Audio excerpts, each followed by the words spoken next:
এই সেন্টেন্সটা তুমি প্রত্যেকটা মডেলে বা বোর্ড কোশ্চেনে দেখতে পাবে যে এই ধরনের কোশ্চেন দেওয়া আছে, সেখানে হচ্ছে টু ডট ডট টু দেওয়া থাকে, মানে দুইটা টু দেওয়া থাকে। এক হচ্ছে টু দিয়ে ডাবল ও ডট ডট এখানে কিছু শব্দ বসে, এরপরে গিয়ে আবার দেখবে একটা টু দেওয়া আছে। এই ধরনের তুমি মডেল খুললে বা বোর্ড কোশ্চেন খুললেই দেখবে যে এই ধরনের একটা দেওয়া আছে।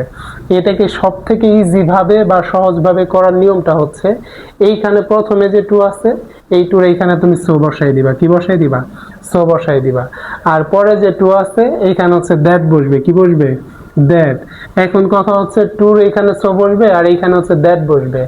এখন এইখানে যদি সাবজেক্টটা যদি ছেলে হয় তাহলে এইখানে নিবা হচ্ছে হি, আর সাবজেক্টটা যদি মেয়ে হয় তাহলে নিবা হচ্ছে শি। একটা সাবজেক্ট নিতে হবে। এরপরে যেহেতু সো এবং দ্যাটের মাঝখানে দূরত্ব আছে, দূরত্ব থাকলে সেটা মানে সম্পর্ক নষ্ট হয়ে যায়। একটা জিনিসের সাথে আর একটা জিনিসের যদি দূরত্ব হয় তাহলে সেখানে বন্ডিং থাকে না, তাদের মধ্যে সম্পর্কটা আগের মতো থাকে না, তাহলে ওইখানে নট নেগেটিভ কিছু একটা চলে আসে।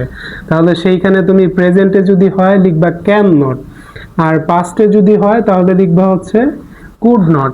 এখন খেয়াল করো যে প্রথম কাজ হচ্ছে এই টুর এখানে সো বসাবে, এরপরে এই টুর এখানে দ্যাট, এটা হচ্ছে রুলস সেট, এটা রুলস থেকে আসবে। এরপরে সাবজেক্ট যদি ছেলে হয় সেই জন্য হি হবে, সাবজেক্ট যদি মেয়ে হয় সেই জন্য শি হবে। এরপরে যদি এখানে প্রেজেন্টে থাকে তাহলে ক্যান নট হবে, এইখানে যদি পাস্টে থাকে তাহলে কুড নট হবে। তাহলে কুড নট কখন হবে? পাস্টে থাকলে। ক্যান নট কখন হবে? যদি প্রেজেন্টে থাকে। তাহলে এই সেন্টেন্সটা তুমি আরেকবার ভালো করে তাকায় দেখো যে এখানে ইজ আছে, তার মানে এটা প্রেজেন্টে আছে, আর এইখানে হচ্ছে টু আছে, টুর এখানে কি নিব? সো। আর এই টুর এখানে কি নিব? দ্যাট। এটা আমাকে মুখস্থ করতে হবে।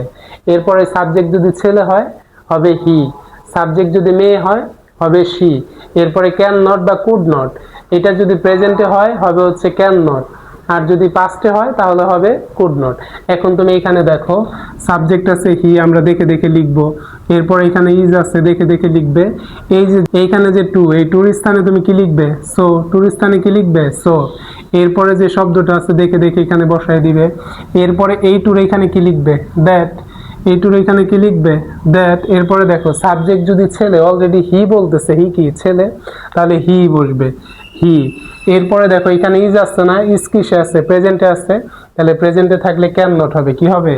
Can not. এইটুকু হচ্ছে তোমাকে মুখস্থ বিদ্যা, এটা হচ্ছে রুলস। এই যে শব্দটুকু লিখছি আর এখানে যে সো লিখছি এটা হচ্ছে তোমাকে মুখস্থ করতে হবে। এরপরে যা আছে যাই তুমি শুধু জাস্ট দেখে দেখে লিখে দিবে, এইখানে আর তোমাকে কোনো কিছু পরিবর্তন করতে হবে না। তাহলে এই যে হচ্ছে সিম্পল সেন্টেন্স থেকে কমপ্লেক্স করার জন্য তোমাকে কতটুকু চেঞ্জ করতে হচ্ছে?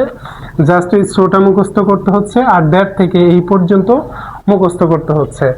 এইটা মুখস্থ করলে তোমার দেখবা যে বোর্ড কোশ্চেনে এই ধরনের প্রত্যেকটা মডেলে বা বোর্ড কোশ্চেনে এই ধরনের একটা প্রশ্ন থাকে। তো এটা তো প্রেজেন্টেড ছিল, এখন যদি আমরা এখানে ওয়াজ দেই, এইখানে যদি আমরা ওয়াজ লিখি, ওয়াজ মানে কি? পাস্টে আছে।